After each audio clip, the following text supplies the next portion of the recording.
प्रभु अवतार लेकर के आते हैं। आज ऐसा ही इस पृथ्वी पे पाप इतना बढ़ गया, मैया पृथ्वी का आज ब्रह्मा जी के पास पहुंची है। ब्रह्मा जी के पास जाकर के ब्रह्मा जी से कहती है कि ब्रह्मा जी, यदि इसी प्रकार में मेरे ऊपर पाप कर्म होते रहे तो वो दिन दूर नहीं जब मैं रसातल को चली जाऊंगी। ब्रह्मा जी ने मैया पृथ्वी से कहा कि हे माता पृथ्वी, आप चिंता मत करें। मथुरा में वासुदेव नाम के राजा होंगे। वासुदेव जी की पत्नी देवकी के गर्भ से नारायण का प्रादुर्भाव होगा। आप सभी के कष्ट की निवृत्ति होगी। मैया पृथ्वी ब्रह्मा जी से आश्वासन पाकर के वापस चली आती है। इधर मथुरा के एक बड़े यशस्वी राजा थे जिनका नाम था उग्रसेन जी महाराज। उग्रसेन जी महाराज को कोई पुत्र नहीं था। उग्रसेन जी महाराज ने ब्राह्मणों को बुला करके पुत्र का आदेश यज्ञ किया। यज्ञ के प्रभाव से उनकी पत्नी ने गर्भ को धारण किया। और सज्जनों, एक दिन की बात है, उनकी पत्नी अपनी सखियों के साथ में वन में विहार करने के लिए, वहां पर धूमिल नाम का एक राक्षस रहता था। उस राक्षस की छाया पड़ने के नाते उस बालक ने जब जन्म लिया तो महाराज उग्रसेन ने उस बालक की लगन पत्रिका ब्राह्मणों को बुलाकर के ब्राह्मणों से दिखाई कि महाराज ये बालक हमारे कुल के लिए कैसा रहेगा। ब्राह्मणों ने कहा कि ये महाराज, ये बालक आपके कुल का विनाश करने वाला है, इस बालक का त्याग कर दीजिए। महाराज उग्रसेन ने उस बालक को लता पत्रिकाओं में लपेट करके लकड़ी का बाक्स बनवाया। लकड़ी के बाक्स में रख करके यमुना में प्रवाहित कर दिया। उधर यमुना में स्नान कर रहे थे सूरसेन जी महाराज। सूरसेन जी के पुत्र का नाम है वासुदेव जी। सूरसेन जी ने उस लकड़ी के बाक्स को देखा, लेकर के अपने घर आए, बाक्स को खोला, उसमें से बड़ा सुंदर बालक निकला और उसी बालक का नाम कंस हुआ।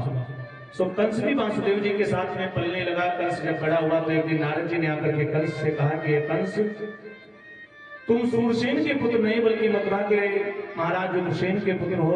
और कंस को जब ये बात पता चली तो कंस रात्रि के समय अपने घर को छोड़ करके चला जाता है तपस्या करने के लिए। वहां जाकर के अनंत वर्षों तक भगवान शिव की तपस्या किया। एक दिन उसकी तपस्या से प्रसन्न होकर के भगवान शिव ने उसको वरदान दिया और साथ में कंस को एक धनुष दिया। बोले इस धनुष को लेकर के जाओ, जब तक ये धनुष तुम्हारे पास सुरक्षित है तुम्हें कोई मार नहीं सकता, और जो इस धनुष को तोड़ देगा वो तुम्हें छोड़ भी नहीं सकता है।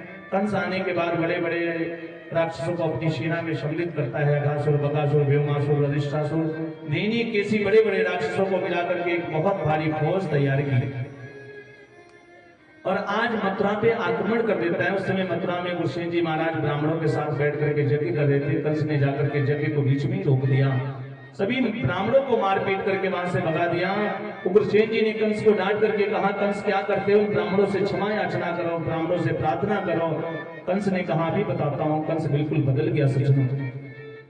अपने पिता उग्रसेन जी महाराज को बंदी गृह में बंदी बना दिया। पूरे मथुरा में ये डुगडुगी लगवा दी कि तुम समस्त मथुरा वासियों का भगवान मैं हूं। अगर किसी को यज्ञ करना है तो वो विष्णु महायज्ञ नहीं बल्कि कंस महायज्ञ करो। अगर किसी को जप करना है तो कंसाय नमः का जप करो। सभी मथुरावासी भयभीत होकर के कंस महाराज की जय जयकार करने लगे। बोलो कंस महाराज की, वाह, कंस महाराज की जय। मैं इसलिए बोला कि देख रहा था कि आप लोग कितने ध्यान से सुन रहे हैं। लेकिन जैसे आप लोग जय बोले हैं ना, ऐसे ही समस्त मथुरावासी भी कंस के भय के मारे भयभीत होकर के जय जयकार करने लगे। इधर कंस के मन में विचार आया कि देवकी मेरी अपनी बहन तो नहीं है, लेकिन देवकी से कंस बड़ा स्नेह करता था, प्रेम करता था। इसलिए कंस ने सोचा कि देवकी का विवाह कर दो। सो वासुदेव जी के साथ में कंस ने अपनी बहन देवकी का पाणी ग्रहण संस्कार किया। स्वयं अपने हाथों से अपनी बहन का विवाहोत्सव संपन्न किया। बहुत सारे स्वर्ण आभूषण इत्यादि वासुदेव जी महाराज को दान में दिया और अपनी बहन देवकी को अपने रथ में बिठा करके अपने हाथों से विदा करने के लिए जा रहा था। जब कंस कुछ दूर पहुंचा ना तो उसी समय आकाशवाणी हुई और आकाशवाणी ने कहा कि ए कंस, जिस बहन देवकी को इतने प्रेम से लाड प्यार से विदा करने के लिए लेके जा रहे हो ना, इसी देवकी का 8वां पुत्र तुम्हारा काल होगा। अस्याम अष्टमो गर्भो हंताया वसुओ बुधा, यही तुम्हारा काल होगा। और सज्जनों, बस इतना ही सुनना था। कंस के हाथों से घोड़े की लगाम छूट गई। कंस रथ से नीचे कूद पड़ा। एक हाथ में नंगी तलवार लेकर के और दूसरे हाथ से देवकी का केस पकड़ करके जमीन में नीचे खींच लेता है और देवकी को मारने के लिए उतर हुआ। इधर वासुदेव जी ने देखा कि कंस देवकी का वध कर देगा, सो कंस के तलवार वाले हाथ को जाकर के पकड़ लेता है और कंस से कहता है कि महाराज, वासुदेव जी कंस से कहते हैं कि हे महाराज, नारी तो वैसे भी अबध्या होती है, उसे हर समय किसी न किसी सहारे की आवश्यकता होती है। ऐसे में आपके जैसा पराक्रमी व्यक्ति एक निहत्था स्त्री का वध करेगा, आपके नाम पे कलंक लग जाएगा, दुनिया क्या कहेगी आपके बारे में। कंस ने कहा कि वासुदेव जी, आप मुझे क्या बताना चाहते हो? आप मुझे ये बताना चाहते हो कि अपने काल को जन्म देने वाली देवकी को जीवित छोड़ दो? वासुदेव जी ने कहा, आपको भय देवकी से है या देवकी के पुत्रों से? कंस ने कहा, देवकी के पुत्रों से। तब वासुदेव जी ने कहा कि मैं आपको वचन देता हूं, देवकी के जितने भी पुत्र होंगे उन सभी पुत्रों को लाकर के मैं आपको समर्पित कर दूंगा, लेकिन देवकी का वध मत करिए। कंस ने कहा, आप कहते हो तो मुझे विश्वास है, लेकिन जब तक देवकी के 8 पुत्र नहीं हो जाते, आपको और देवकी को मेरे वहां बंदी गृह में बंदी बन करके रहना पड़ेगा। कंस बिल्कुल बदल गया सज्जनों, देवकी बंदी और वासुदेव को बंदी गृह में बंदी बना करके डाल दिया। धीरे धीरे समय व्यतीत होने लगा। कुछ समय व्यतीत होने के बाद देवकी और वासुदेव के द्वारा प्रथम पुत्र ने जन्म लिया, जिस पुत्र का नाम है कृत्यमान, और कृत्यमान से लेकर के क्रमशः 6 पुत्रों का कंस ने वध कर दिया। 7वें पुत्र की बारी आ गई। और ये जो 7वां पुत्र है ना सज्जनों, यही बलराम जी हैं। जब 7वां पुत्र माता देवकी के गर्भ में आया ना, तो भगवान को थोड़ी चिंता हुई। भगवान ने सोचा कि कंस जैसे बालकों की जन्म की बात सुनता है, उनका वध करने के लिए चलाता है, इस बालक की रक्षा करनी है, क्या करें? सो योग माया को आदेश किया कि हे योग माया, देवकी के गर्भ में जो बालक पल रहा है ना, इस बालक को देवकी के गर्भ से खींच करके रोहिणी के गर्भ में स्थापित कर दो, और एक गर्भ से खींच करके दूसरे गर्भ में जाने के नाते इस बालक का नाम संकर्षण देव भी पड़ा है। बोल संकर्षण भगवान की जय। इधर कंस ने आकर के अपने सैनिकों से पूछा कि देवकी का 7वां पुत्र क्या हुआ? सैनिकों ने कहा कि महाराज, हमने सुना है कि देवकी का 7वां पुत्र गर्भ में ही नष्ट हो गया। उसका 7वां पुत्र गर्भ में ही नष्ट हो गया। कंस ने कहा, चलो अच्छा हुआ, मुझे मारना पड़ता सो स्वयं मर गया। आज धीरे धीरे 8वें पुत्र की बारी आ रही है। और ये जो 8वां पुत्र है ना, यही हमारे गोविंद है, जिसकी हम सभी को प्रतीक्षा है। इसी बालक की प्रतीक्षा है सभी।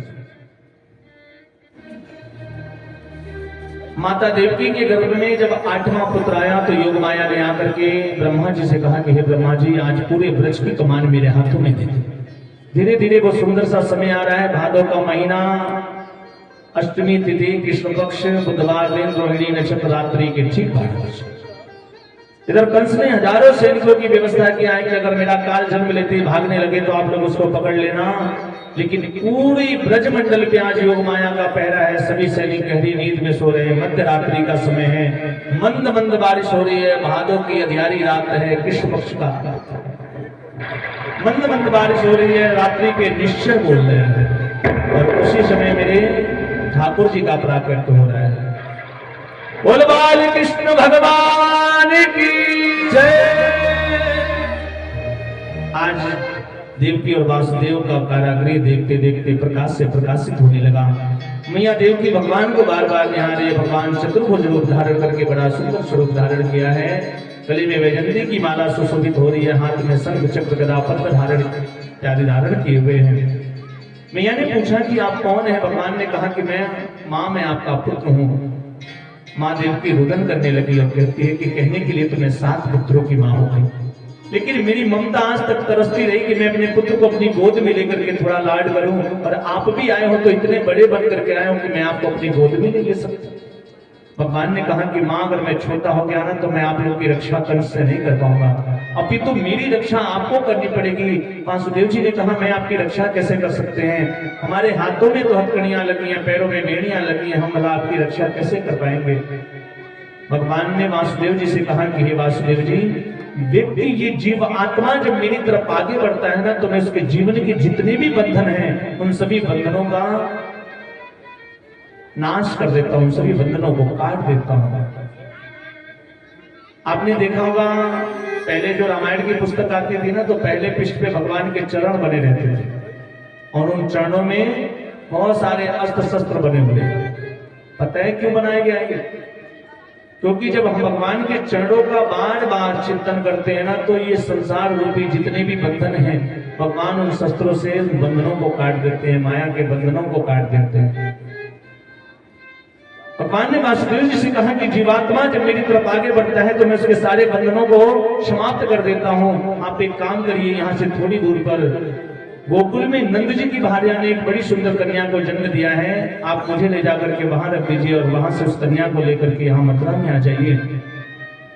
वासुदेव जी जैसे ही आगे बढ़ते हैं, उनके हाथों की हथकड़ियां, पैरों की बेड़ियां सभी खुल जाते हैं। भगवान को अपने सर पे उठाया है। जिस कारागृह में कंस ने वासुदेव जी को बंद करके रखा था ना, उसमें 7 दरवाजे हैं, बड़े बड़े ताले लगे हैं। जैसे वासुदेव जी आगे बढ़ने लगे, सारे ताले अपने आप खुल जाते हैं। सभी सैनिक गहरी निद्रा में सो रहे हैं। वासुदेव जी भगवान को लेकर के आज मथुरा से गोकुल की तरफ प्रस्थान कर रहे हैं। इधर सज्जनों, जब आप मथुरा से गोकुल की तरफ जाओगे ना, तो रास्ते में बीच में जमुना पड़ती है। और इस समय तो वहां पुल बन गया है, लेकिन पहले लोग नाव से या पैदल ऐसे ही जाया करते थे। वासुदेव जी भगवान को लेकर के जब जमुना में प्रवेश कर रहे हैं, जमुना का जल घुटमन तक था, लेकिन देखते ही देखते जमुना का जल ऊपर की तरफ बढ़ने लगा। बढ़ते बढ़ते वासुदेव जी की पूरी दाढ़ी यमुना के जल में डूब गई। ये यमुना कौन है? ये यमुना भगवान की पत्नी है। भगवान ने पूछा, यमुना तो क्या कर रही है? यमुना ने जवाब दिया, प्रभु मुझे आपके मुख का दर्शन करना है, मैं देखना चाहती हूँ कि आप बाल रूप में कितने सुंदर हैं। भगवान ने कहा, दर्शन तो तब करोगे ना जब वासुदेव जी पूरी तरह से डूब जाएंगे, और यदि ये डूब गए तो मुझे फिर गोकुल लेकर के कौन जाएगा? भगवान ने अपने चरणों को नीचे की तरफ लटकाया है। यमुना ने भगवान के चरणों का स्पर्श किया है। मार्गम ददाति सिंधुरे वशीयपते, यमुना ने भगवान को मार्ग दिया। वासुदेव जी भगवान को ले जाकर के नंद रानी के बगल में ले जाकर के वहां से उस कन्या को लेकर के वापस मथुरा में आते हैं। जैसे ही उस कारागृह में पहुंचे, हाथों में हथकड़ियां, पैरों में बेड़ियां लग गई, सारे ताले लग गए, सभी सैनिक जग गए। उस कन्या के रोने की आवाज सुनकर के सभी सैनिक भागने लगे। कंस के कानों में आवाज पहुंची। कंस भी दौड़ करके आता है, लाओ लाओ, कहाँ है मेरा काल? लाओ दिखाओ, कहाँ है मेरा काल?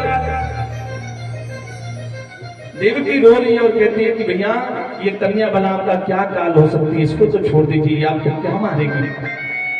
एक बार तो कंस के मन में इच्छा हुई कि चलो छोड़ देता हूं, लेकिन कंस के सैनिकों ने कहा, महाराज आपका काल बड़ा चतुर है, आपका काल जानता है कि महाराज कंस कन्याओं का वध नहीं करता, इसलिए वो पुत्र न बनकर के पुत्री बनकर के आया है। महाराज कंस ने कहा, तुम ठीक कहते हो, और देवकी के हाथ से खींच करके उस कन्या को जैसी जमीन पे पटक करके मारना चाहता था, वो कन्या अदृश्य हो गई। ऊपर जाकर के अष्टभुजी रूप धारण करके बड़ी जोर से अट्टहास करती हुई बोली, ऐ कंस, तू क्या मारेगा मुझे? तुझे मारने वाला तेरा काल इस ब्रज मंडल में उतार ले चुका है। कंस ने कहा, देवी इतना बता दिया तो ये भी बताओ ना, मेरा काल किसके वहां उतार लेकर के आया? बोले, ये नहीं बताऊंगा, बस ये समझ लो कि तुम्हें मारने वाला तुम्हारा काल इस ब्रज मंडल में उतार दे चुका है। और इतना कहकर के वो कन्या अदृश्य हो गई सज्जनों। और वही कन्या विंध्याचल में जाकर के विंध्याचली देवी के नाम से विख्यात हुई। बोल विंध्याचली मैया की जय। ये तो रही मथुरा की बात सच। अब हम लोग गोकुल में पहुंचेंगे, जहां हम सभी को नंदोत्सव मनाना है। नंद बाबा कोई छोटे मोटे राजा नहीं है सज्जनों, बल्कि पूरे ब्रज के राजा है। बोलिए नंद के लाला की जय। नंद बाबा ब्रज के राजा है। नंद बाबा के घर लाला ना भयो। नंद बाबा 75 वर्ष के हो गए, लेकिन लाला ना भयो। एक दिन सांडिल्य मुनि से बोले कि महाराज मैं 75 वर्ष को हो गो, लाला आज तक ना भयो। सांडिल्य मुनि ने कहा, जामे कौन सी बड़ी बात है महाराज, एक काम करो, ब्राह्मणों को बुला करके चकाचक घुटवा दो सोई लालू से। चकाचक घुटवाने का मतलब समझते हैं आप? चकाचक घुटवाने का मतलब है कि ब्राह्मणों को बुला के सुंदर सुंदर भोजन करना। आज भी हमारे वृंदावन में जिस दिन आश्रम में बढ़िया तस्मई खीर पूरी सब बनता है ना, तो लोग कहते हैं, संत लोग कहते हैं, आज तो सब चकाचक। नंद बाबा ने कहा, महाराज जामे कौन सी बड़ी बात है, जब इच्छा हो चले जाओ। सांडिल्य मुनि आते हैं, आकर के ब्राह्मणों के साथ में नंद बाबा के वहां पुत्र कामेष्टि यज्ञ किया और नंद बाबा को संतान गोपाल मंत्र बताया। बोले कि महाराज इस मंत्र का जप करना और इस मंत्र के प्रभाव से आपको पुत्र की प्राप्ति हो जाएगी। नंद बाबा जमुना में स्नान करने के लिए जाते हैं ना, मंत्र भूल गए, संतान गोपाल मंत्र भूल गया और मंत्र की जगह पे कुछ और ही जप करने लगे। पता है क्या जप कर रहे हैं? अभी तो भयो ना आगे को पतो ना, अभी तो भयो ना आगे को पतो ना, यही जप करने लगे। अभी तो हुआ नहीं आगे का कुछ भी। अच्छा एक बात बताइए आपने, हमारे घर में जब बेटा या बेटी पैदा होती है तो सबसे ज्यादा खुशी किसको होती है?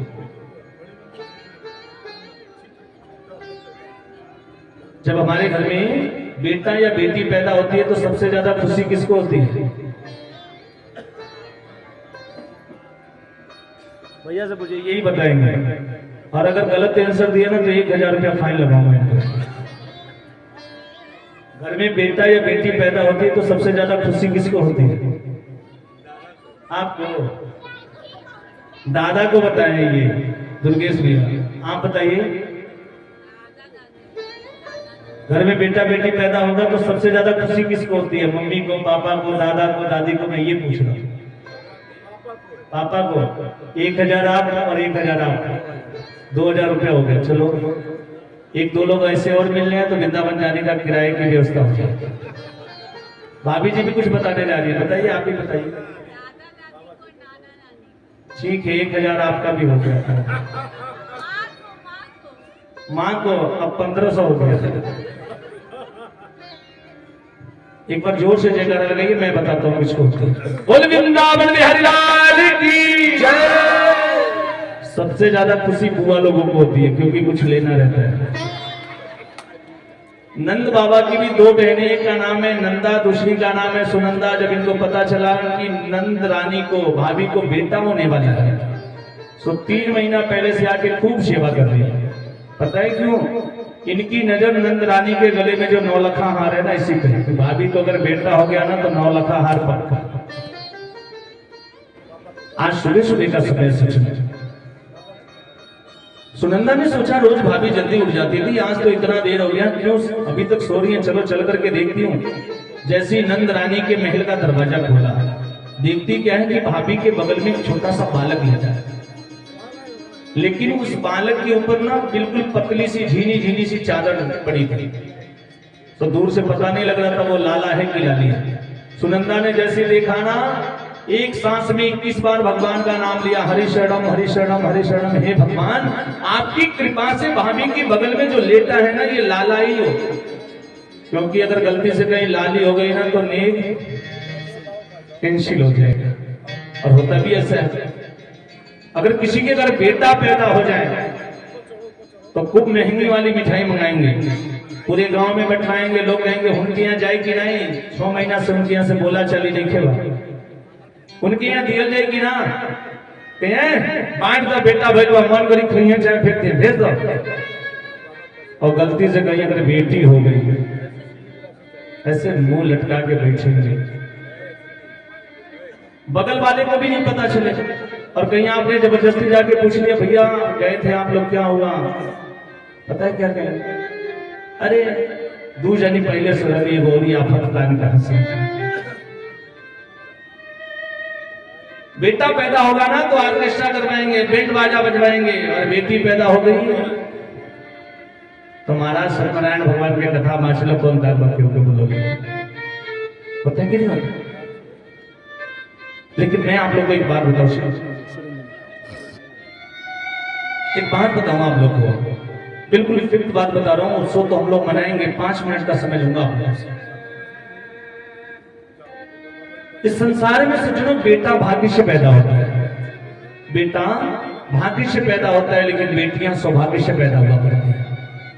और भगवान सबको बेटी नहीं देते हैं, सबके घर में बेटियां नहीं होती। बहुत सारे ऐसे लोग हम लोग को मिलते हैं, कहते हैं महाराज 4 बेटे हमारे, हम सोचते रह गए कि एक बेटी हो जाती है। भगवान सबके घर में बेटी देता ही नहीं है। बेटी उसी के घर में देता है, उसी को देता है जो पिता एक बेटी को पालने की हैसियत रखता है, जो अपने बेटी की रक्षा कर सकता है, अपने बेटी को पाल सकता है। और सत्य कहता हूं, जिस घर में बेटियां नहीं होती है ना, वो घर सोना हो जाता है। आप महसूस करिएगा, जिस घर में बेटे बेटी हो। एक बात और बताओ, अगर आपके घर में बेटी है ना, तो बेटी को सबसे ज्यादा प्यार कौन करता है? किसी भी छोटी सी बच्ची से पूछ लीजिए, पता है वो क्या कहेगी? अपने पापा का नाम है। बेटी को सबसे ज्यादा प्रेम उसका पिता करता है और बेटे को उसकी मां करती है। मां तो बेटी को देखती है ना, तो कहती है क्या? खाना बनवाए तो से चूल्हे को तवाए। लेकिन अगर आपके घर में बेटा और बेटी दोनों है, हो सकता है कि बेटा बड़ा होने के बाद आपकी सेवा न करे, लेकिन घर में अगर बेटी है ना, तो वो जीवन पर्यंत अपने माता पिता की सेवा करती है। पिता अगर बाहर से कहीं थका हारा हुआ आता है ना, बेटा गेम खेल रहा है तो शायद उठ के नहीं जाएगा, लेकिन बेटी अगर घर में है तो एक गिलास पानी लेकर के जरूर जाएगी कि मेरे पिताजी आए। एक बेटी बचपन से लेकर के उससे कोई पूछता है ना कि ये घर किसका है, तो ये नहीं कहती, उसको पता है कि एक दिन जब मैं बड़ी हो जाऊंगी, मेरा विवाह हो जाएगा, मेरे घर वाले मुझे दूसरे के घर भेज देंगे। लेकिन उसके बाद भी अगर कोई पूछता है तो ये नहीं कहती मेरा घर नहीं, वो कहती है मेरा घर है। ये नहीं कहती मेरे पापा का घर है, क्या कहती है? मेरा घर है। पापा की गाड़ी किसकी है? मेरी है। पापा का पैसा किसका है? मेरा है। सब कुछ मेरा मेरा मेरा कहते कहते एक दिन ऐसा समय आता है कि सब कुछ छोड़ के चली जाती है। सत्य कह रहा हूं, बेटा और बेटी में जो लोग भेद मानते हैं, अक्सर मैं अपनी हर कथा में बोलता हूं इस बात। बेटी अगर घर में है ना, आप उसकी शादी भी कर दिए, वो अपने ससुराल चली गई हो, हजारों जिम्मेदारियां हैं उसके ऊपर, लेकिन अगर उसको ये सूचना मिल गई कि मेरे पिताजी की तबीयत खराब है, मेरी माँ की तबीयत खराब है, वो अपने 1000 कार्यों को छोड़ करके भाग के आएगी। बेटा अगर बाहर है ना, तो उसको फोन करो तो वो कहेगा मैं देख रहा हूँ, कोशिश कर रहा हूँ, छुट्टी मिलता है तो आता हूँ, देखता हूँ। लेकिन बेटी अपना 1 लाख काम बर्बाद करके अपने माता पिता की सेवा करने के लिए चली जाती है। ये बेटियां होती हैं।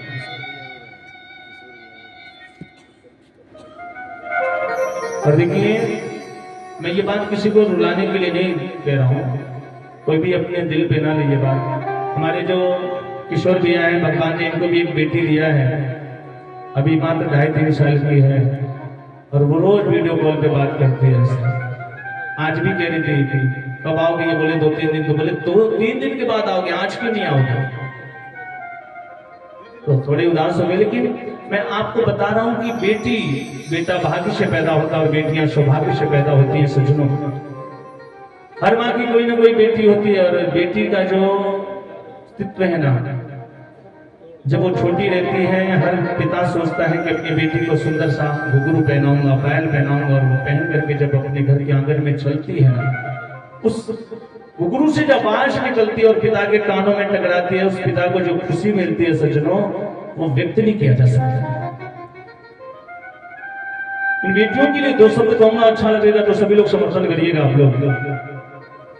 कहते हैं कि हर घर की सुंदर सी साँझ होती है बेटियां, हर घर की सुंदर सी साँझ होती हैं बेटियां, और अपने माँ बाप के सर की ताज होती हैं बेटियां।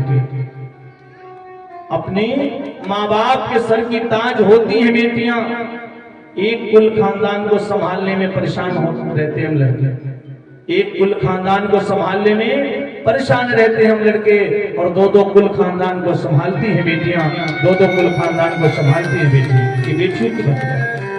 पढ़ाते हैं लड़कों को, पढ़ जाती हैं बेटियां, और देखो तो सही, कल्पना चावला बनकर के अंतरिक्ष में उड़ जाती हैं बेटियां। ये बेटियों की बात है। और बेटियों के लिए 2 शब्द बोलूंगा मैं।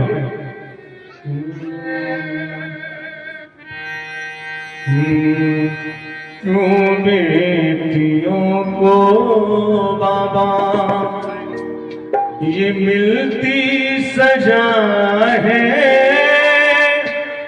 बेटी बन के जन्मी तो मेरी क्या खता है। क्यों बेटियों को बाबा ये मिलती सजा है, बेटी बन के जन्मी तो मेरी क्या खता है। क्यों बेटियों को बाबा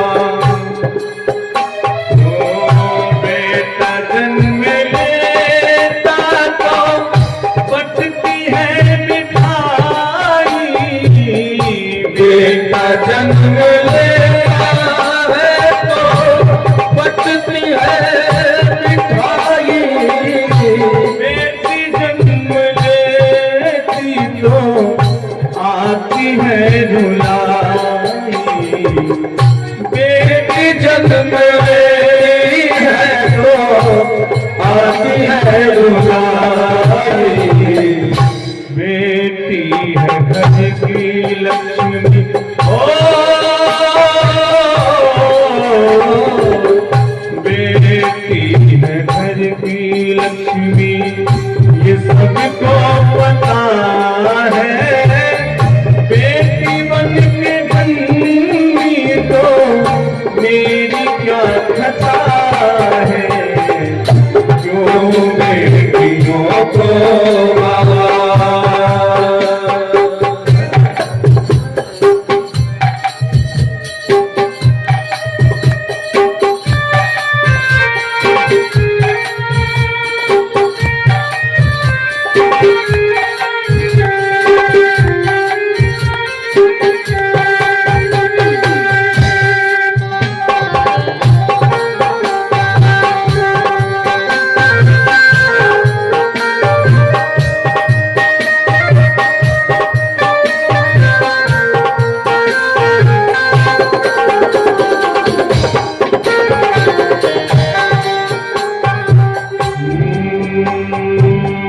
ब्याह करके मेरी कर देते हैं विदाई, ब्याह करके मेरी सब कर देते हैं विदाई, बाबुल का अंगना छुपे होती है पराई, ओ बाबुल का अंगना छुपे होती है पराई, अपनों से बिछड़ कर ओ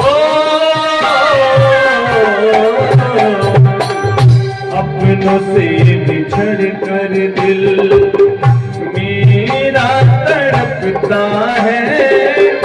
बेटी बन के जन्मी तो मेरी क्या खता है, क्यों बेटियों को ये मिलती सजा है, बेटी बन के जन्मी तो मेरी क्या खता है, क्यों बेटियों को बाबा, क्यों बेटियों को बाबा, क्यों बेटियों को बाबा।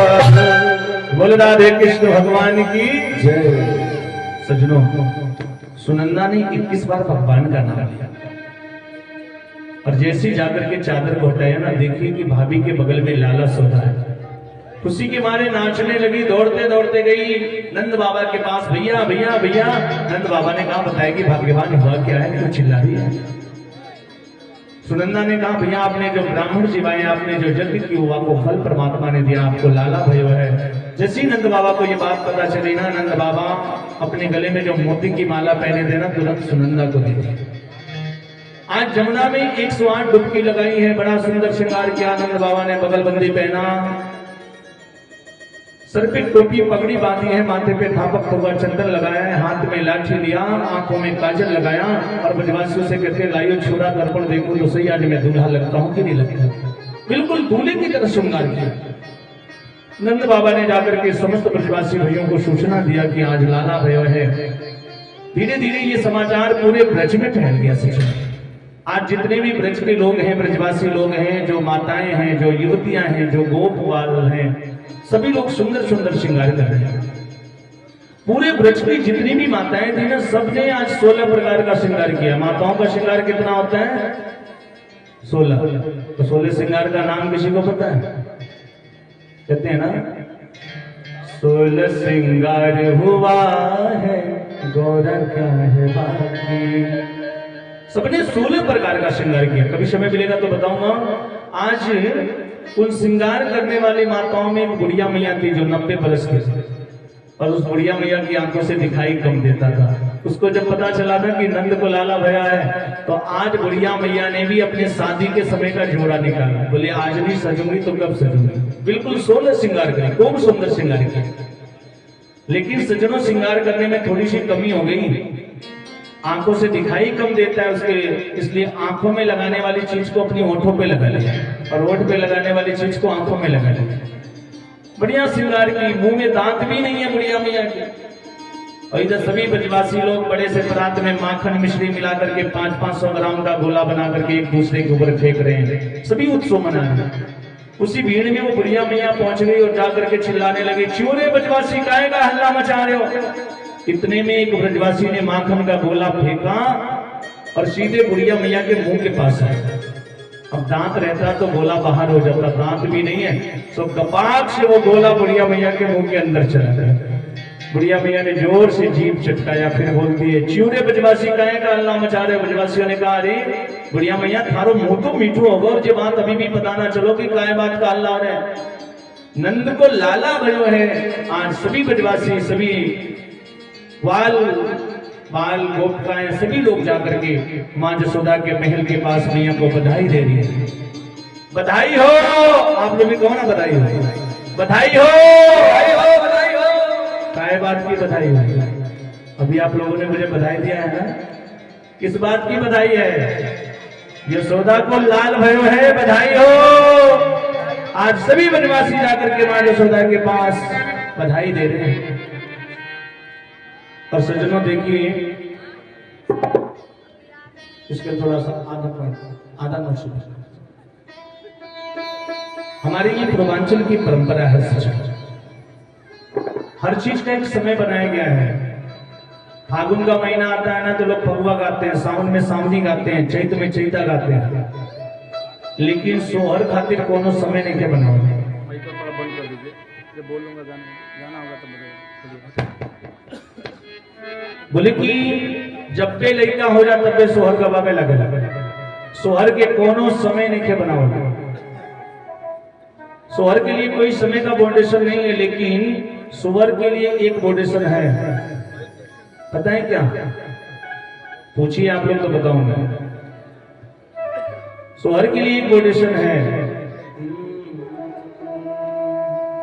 वो बिना मोहर के सोहर अच्छा नहीं लगता, वो बिना मोहर के सोहर अच्छा नहीं लगता, बिना मोहर के सोहर अच्छा नहीं लगता, बिना मोहर के सोहर अच्छा नहीं लगता, बिना मोहर के सोहर अच्छा नहीं लगता, बिना मोहर के सोहर अच्छा नहीं लगता। एक बार सभी लोग दोनों हाथ उठ रही, अगर मैं सही कह रहा हूं तो ताली बजा के कहिएगा। वो बिना मोहर के सोहर अच्छा नहीं लगता,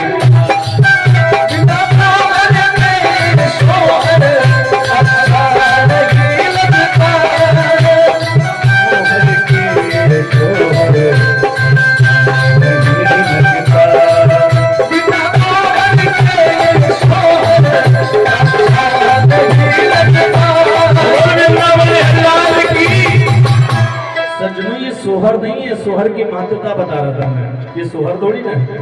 और देखिए हमारे साउंड ऑपरेटर, क्या नाम है भैया आपका? राम दयाल जी, इनके तरफ से 501 रुपए का भगवान के सोहर से पहले ही बधाई आ गया। और इधर कहाँ गए 2-3 लोग जो सब पेनाल्टी वाले लोग हैं, सब लोग 1-1 हजार जिसके ऊपर पेनाल्टी लगाए ईमानदारी से लाइए। अभी सोहर इतने VIP पवरिया लोग आए हैं, और देखिए हमारे बगल में भी सब इंटरनेशनल पवरिया है। बोल वृंदावन बिहारी लाल की जय।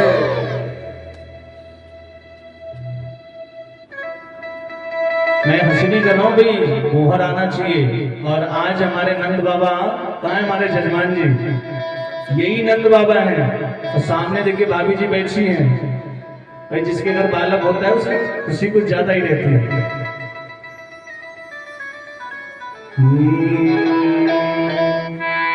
अरे दुवधा पे बाजेला बधाई,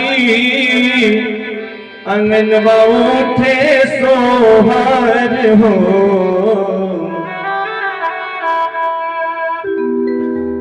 दुर्गेश भैया कहाँ है? देखिए सोहर खत्म होने से पहले पहली बधैया आपके पास से आनी चाहिए मुझे।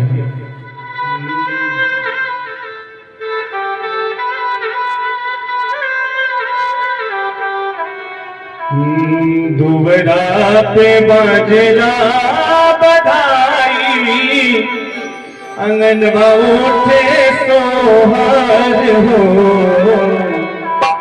ललनानंद घर बेटवा जन्म लिहै, फूलवा के ज्योति कहो।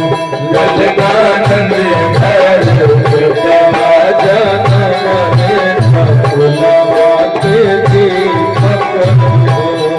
देखिए बधैया देने के डर के मारे आप लोग ताली तो बजाइए, दीजिएगा या मत दीजिएगा, ठाकुर जी को देख लीजिए।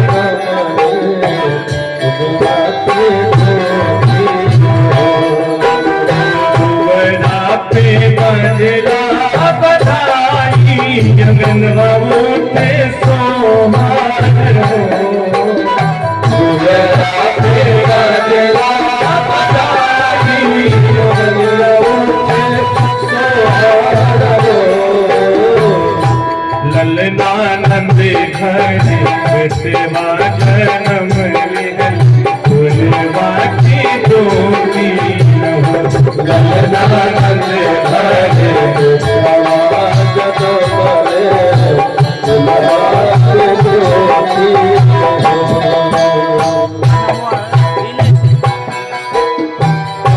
देखिए बड़े भैया विनय सिंह जी की तरफ से 121 रुपए का बधाई है। भगवान कल्याण करें।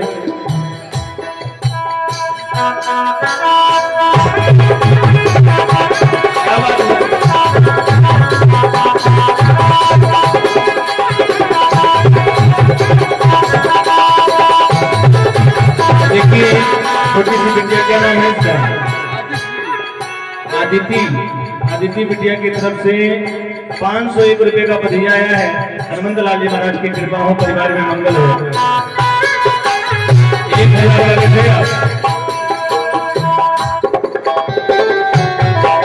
अजू सिंह जी, इनके तरफ से 101 रुपए का बधाई है। भगवान कल्याण करें, हनुमंत लाल जी महाराज की कृपा हो।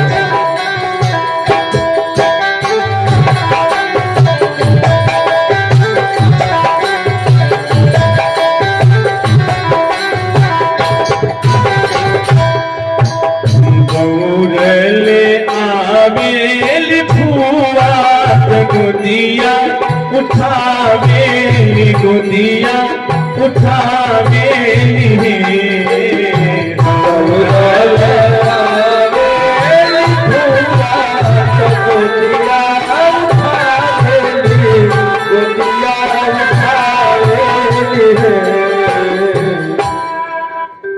भैया जुग जुग जिए तुर ललनवा, देवता मनावेली है। भैया जुग जुग जिए तुर ललनवा,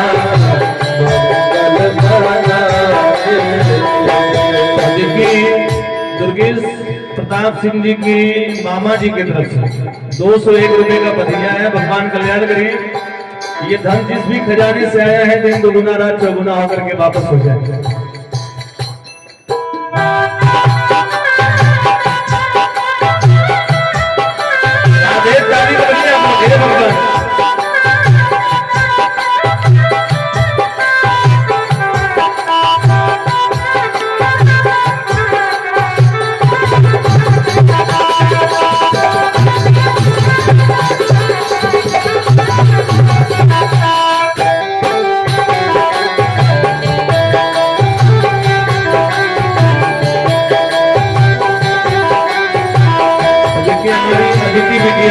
बिल्कुल परी लग रही है, नजर ना लगे किसी की।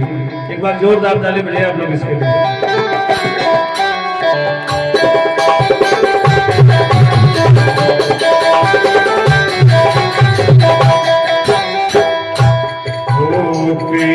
लुटावेला धन सुनवान धन सुनवान हो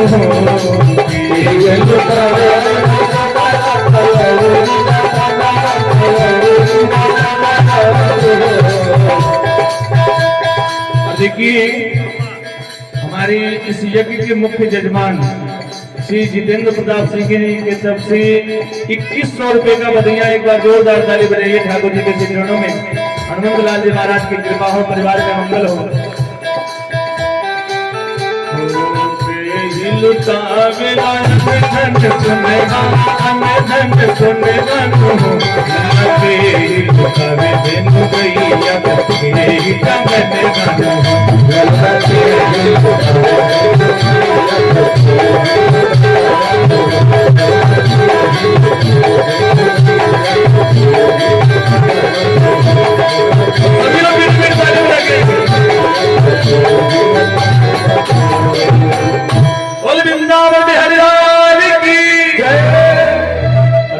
हम लोग के बीच में भगवान श्री कृष्ण की बड़ी प्यारी सी झांकी आ रही है, वासुदेव जी की और ठाकुर जी की। सभी लोग इस झांकी का दर्शन करेंगे।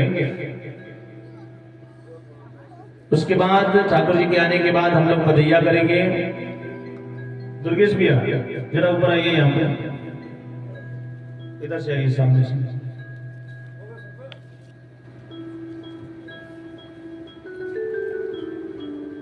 शिवम मिश्रा जी हमारे आचार्य, अगर मेरी आवाज सुन रहे हो बजा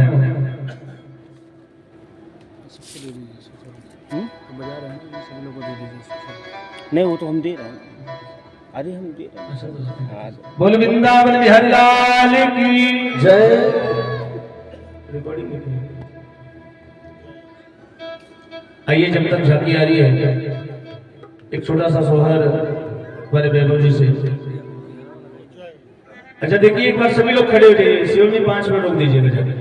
एक बार सभी लोग खड़े हो जाइए, लगे कि हम लोग उत्सव मना रहे हैं। और कहा गए ग्राफर साहब, सामने से आप आकर रिकॉर्डिंग करेंगे। देखिए ये जो सोहर मैंने आप लोगों को सुनाया ना, ये सोहर अपने यहाँ इधर गोरखपुर में, पूर्वांचल में लोग ऐसे सोहर गाते हैं। लेकिन थोड़ा और इधर पूरब की तरफ बढ़ेंगे ना, बिहार साइड में,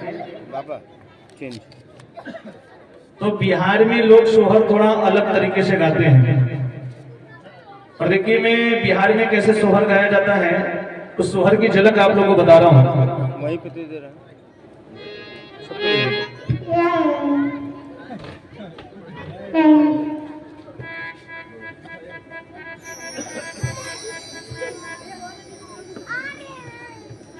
बोल वृंदावन बिहारी लाल की जय।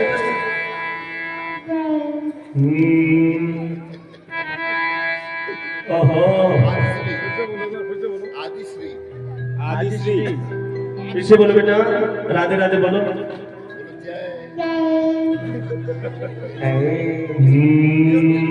इसके पे बोल रही है। अरे कहवा से आवेला पियरिया, पियरिया लागल गजमती ललना। अरे कहवा से आवेला पियरिया, पियरिया लागल गजमती ललना।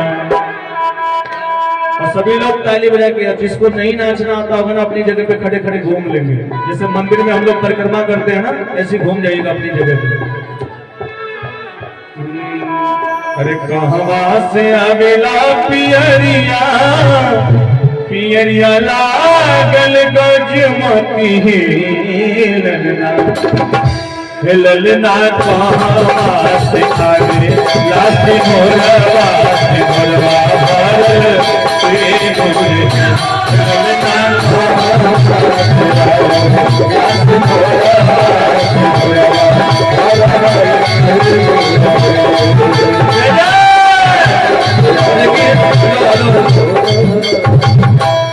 अरे हाथ ऊपर करके, और यूं मानिए कि हम ठाकुर जी की परिक्रमा कर रहे हैं। मैं नाचने के लिए थोड़ी कह रहा हूँ, अपनी जगह पे गोल गोल घूम तो सकते ही हैं। दाहिने से घूमना शुरू करना है। ललना कौन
आगे पियरिया लागल रोज मती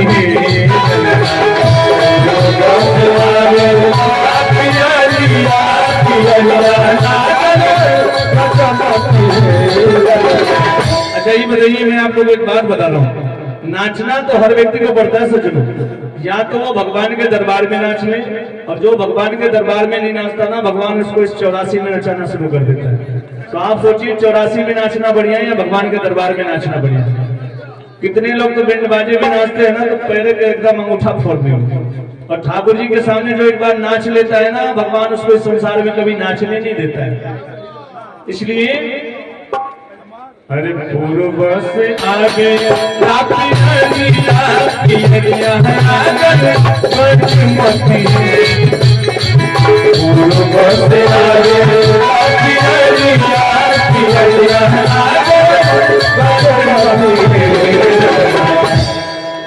ललना ससुरा से आवे सास भोला बास भोला भोला ललना ससुरा से आवे सास भोला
रतिया लुभावन लागे हो,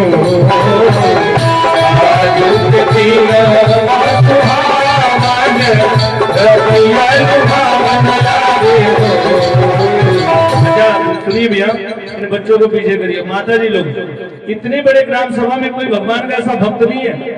गोकुल में भगवान का उत्सव मनाया जा रहा था, तो गोकुलवासी कई महीनों तक नृत्य करते रहे, और 5 लोग भी ऐसे नहीं है माता जी लोग जो नाच सके। हे भगवान, हे ठाकुर, मैं देखूं या ना देखूं, लेकिन आप जरूर देखना। अरे आजू के दिन रतिया लुभावन लागे हो,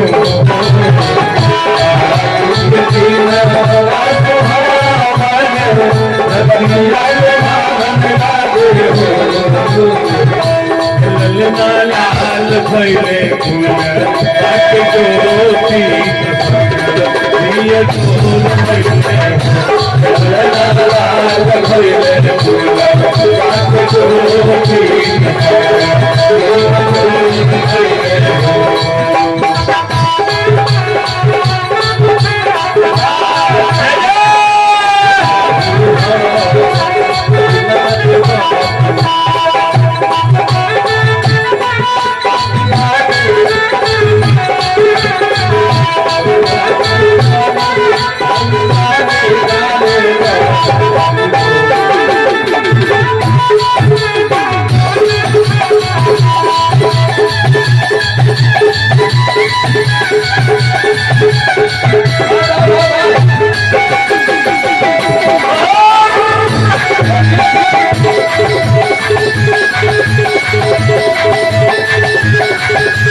बाबा रोटी क्या नुकारे और खेलू पैया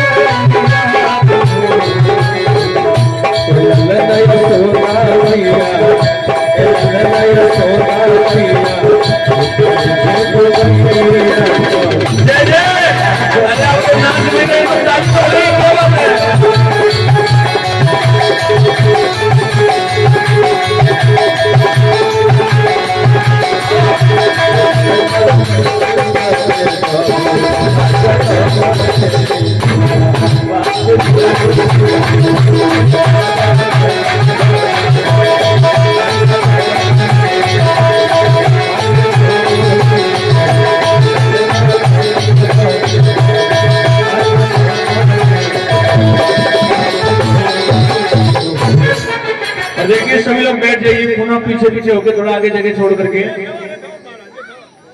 झांकी आगे अभी करवाते, इसके बाद बधैया करवाएंगे। गाना प्ले कर दीजिए बाबा। सभी लोग बैठ जाएं, जिनको भी ठाकुर जी का दर्शन करना है, जो लोग भी ठाकुर जी के लिए जो कुछ भी लाए होंगे। ये कौन सा गाना बजा रहे हो?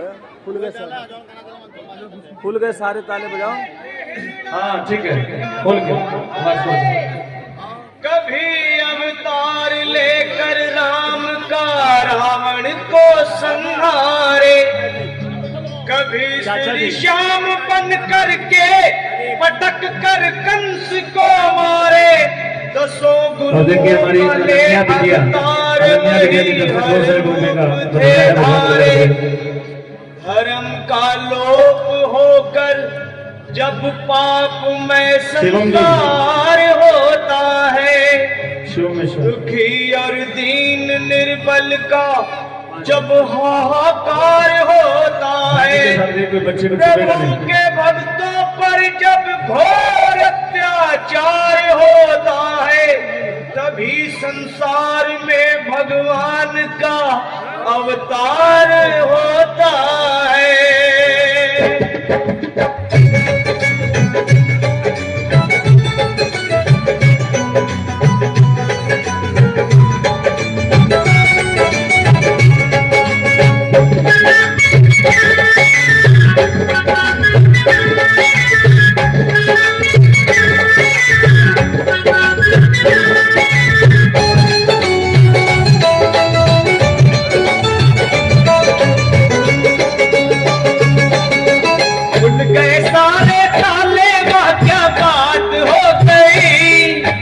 खुल गए सारे ताले, वह क्या बात हो गई, जब से जन्मे कन्हैया करामात, जन्मे कन्हैया करामात हो गई, पावन घोर अंधेरा कैसी रात हो गई, पावन घोर अंधेरा कैसी रात हो गई, जब से जन्मे कन्हैया करामात हो गई, जब से जन्मे कन्हैया करामात हो गई। खुल गए सारे ताले, वह क्या बात हो गई, खुल गए सारे ताले, वह क्या बात हो गई, जब से जन्मे कन्हैया करामात हो गई, जब से जन्मे कन्हैया करामात हो गई।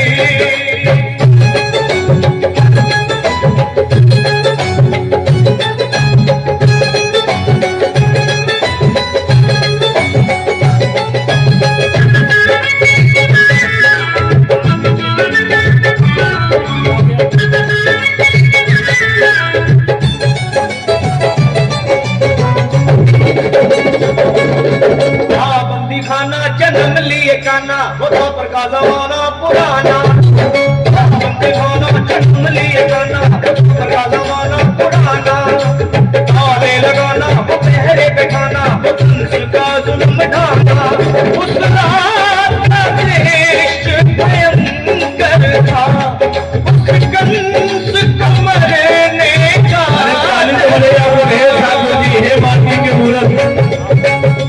बादल छाए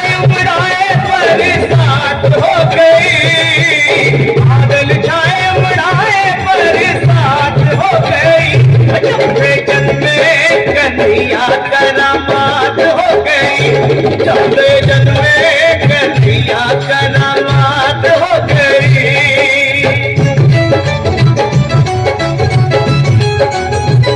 राधे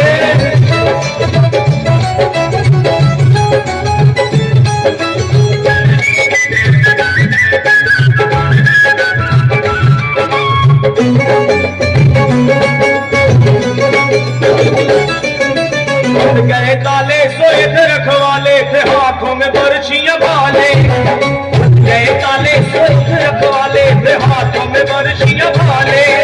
वो दिल के गाले पड़े थे माले, वो काल के हाल